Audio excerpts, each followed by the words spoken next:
Assalamu alaikum жалпы мекендештер, амансыздарбы? Сиздер менен кайрадан эле Москва бар. Аккеме студиясында жаңылыктар, окуялар жана кабарлар менен саламатсыздарбы? Бүгүн 30 апрель, шейшембе.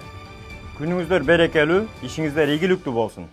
Адаттагыдай эле сиздерге жакшы кабарларды жеткизебиз, андыктан лайк басып, бизди колдоп, каналга катталып кетиңиз. 2024 жылы кош бойлуу аялдар 565 000 рубльга чейин төлөм алганы укугу бар. Аны кыргыз аялдар да алса болот. 2024 жылы кош бойлуу кезде жана төрөттөн кийин аялдарга төлөнүүчү максималдуу төлөм стажынын жана эмгек акысын эске алуу менен 565 000 рубльга чейин болушу мүмкүн деп билдирди Госдуманын депутаты Алексей Говорин. Бардык иштеген аялдар, анын ичинде жеке ишкерлер, алардын кесиптик ишинин мүнөзүнө карабастан 2024 жылы эмгек стажын жана эмгек акысын эске алуу менен кош бойлуу кезинде жана төрөттөн кийин компенсация алууга укуктуу. Жумуш убактысы иштеген мурунку 2 жыл ичинде 565 000 рубльга чейин болушу мүмкүн деди ал. Кыргыз мигрант айымдары да ушуну алса болобу? Албетте аны дагы алганга толук укугу бар. Эгерде биздин айымдар ошол иштеген жеринде расмий түрдө официально трудовой договор менен официально расмий иштесе. Бул дегени эгерде биздин айымдар ошол иштеген ишканасында трудовой договору болуп, расмий түрдө катталып, ошол төлөмдөрдүн арасында налогу, соц камсыздандыруу боюнча төлөмдөр, соц фондко төлөнүүчү акылары толугу менен төлөнгөн болсо, ошонун натыйжасында эгерде 2 жылдан ашык иштеген ишканасы болсо, ошол жерде декретный выплата толугу менен төлөнөт. Ошондуктан биздин айымдарга айтарыбыз, эгерде ишканага кирсеңиз, расмий түрдө ошол договор түзүп, расмий түрдө катталып жатсаңыздар, сөзсүз түрдө ошол договорду окуп койсоңуздар болот. Соц обеспечение, соц фонддун акылары төлөнө турган болсо, ошол жерде сиз эгерде боюңузда болуп калса, кош бойлуу болсоңуз, сөзсүз түрдө ошол төлөмдөрдү алганга акыңыз бар.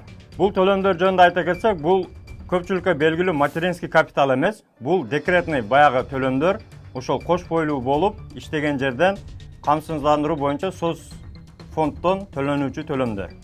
Сөзсүз түрдө ушуну эске алыңыздар, жумушка киргенде айрыкча биздин кыз келиндер ушуну эске алып, колдонсоңуздар пайда алып келет. Андан сырткары туугандар, биздин мекендештерге дагы бир эскерте кетели, баягы Москва бар деген Telegram группада, жардам группада кечетен бери талкуу болуп жатат. 90го 180 деген мыйзам боюнча кээ бирлери биз күндө кирип чыгабыз, ар 3 күндө кирип чыгып атабыз деген сөздөр болуп атат. Негизи мыйзам боюнча туугандар, 90го 180 деген мыйзам кандайча иштейт? Бул эгерде сиз Россияга кирген болсоңуз, баягы миграционныйда работа деген жерде чызылган болсо, работа менен кирсеңиз, сөзсүз түрдө 90 күндүн ичинде, 3 айдын ичинде жумушка орношуп, трудовой договоруңуз болуш керек. Эгерде ошол 90 күндүн ичинде жумуш жасабай, трудовой договоруңуз жок болгон болсо, эгерде чыга турган болсоңуз, 180 күндөн кийин гана киресиз. Жарым жыл. Ал нерсени өзү 1 жылга чейин чозобуз деген жаңы мыйзам долбоорлор иштелип чыккан, ал пока ишке кире элек, бирок азыр 3 айда эгерде трудовой договоруңуз жок чыккан болсоңуз, 180 күнгө чейин киргенге укугуңуз жок, акыңыз жок. Мыйзам боюнча ошондой. Анан ошол эле учурда эгерде ошол мыйзам сизге колдонулбасын десеңиз, жок дегенде ошол 90 күнүн ичинде 2 күнбү, 3 күнбү сиз иштеп трудовой договор болуш керек. Хотя бы 2 күн, 3 күнгө болсо деле трудовой договор болуш керек.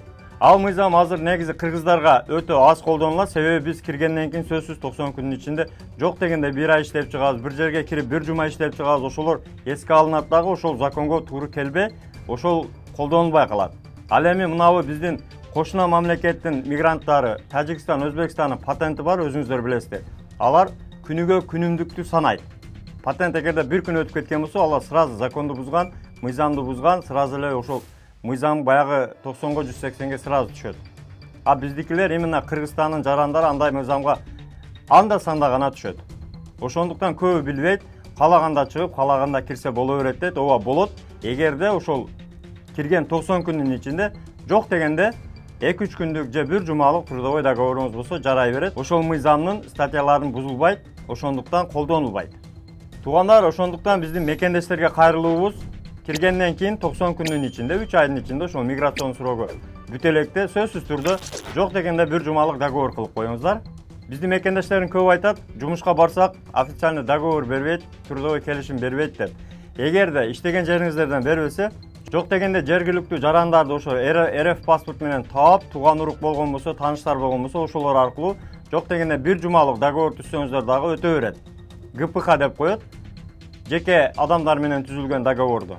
Ошону алып барасыздар да, мисалы, МФЦда, МВДда каттоодон өткөрүп, мисалы 1 жумада квартираны ремонт кылып атамын деп, же 1 жумалык баягы 1 айлык баласыны багып бердим, няня болуп деп, же дачада бир садовник болуп иштедим 1 жумага деп, ошого окшош договорлор жаздырсаңыздар эле өтө берет.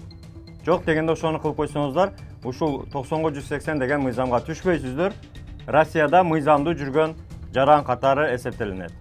Ушул маалыматтарды мекендештер арасында бөлүшүп коюңуздар. Сиздерге пайда алып келди деген ойдобуз. Биздин каналга катталып, бирден лайк басып, сөзсүз каналды колдоп кетиңиздер. Миграция боюнча эң жакшы расмий маалыматтар бизден чыгып турат.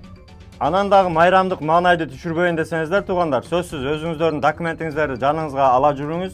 Паспорт, миграционный, трудовой договор, Сахарованын жашыл картасы. Дагы сөзсүз түрдө регистрациянын срогуну карап коюңуздар. Эс алуу жайларында, шашлык кылган жерлерде коомдук тартипти сактап жүрүңүздөр. Кантсе дагы бөтөн жерде өзүңүздөргө сак документтерге так болуңуздар. Таза регистрация боюнча 8936 111 79 11 номерине кайрылсаңыздар, жигиттер жардам берет. Жаңы келгендер квартирага койдурам десеңиздер 8929 975 89 79 номерине WhatsApp аркылуу кайрылсаңыздар болот. Тапканыңыздарга береке, үй бүлөңүздөргө тынчылык. Ар бирибиз мекенге сынаман ийгиликтүү кайталы. Аман болуңуздар туугандар.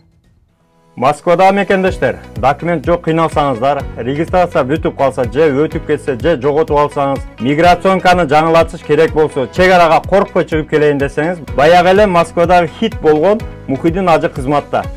Өзү до конца айдайт, ашыкча акча албайт, документке жардам берип турлайт, даже кыйналган мекендештерди бекер ташыйт. Мухиддинге Москвадан деп чалсаңыз, по-братски жылуу жумшак барып келесиз.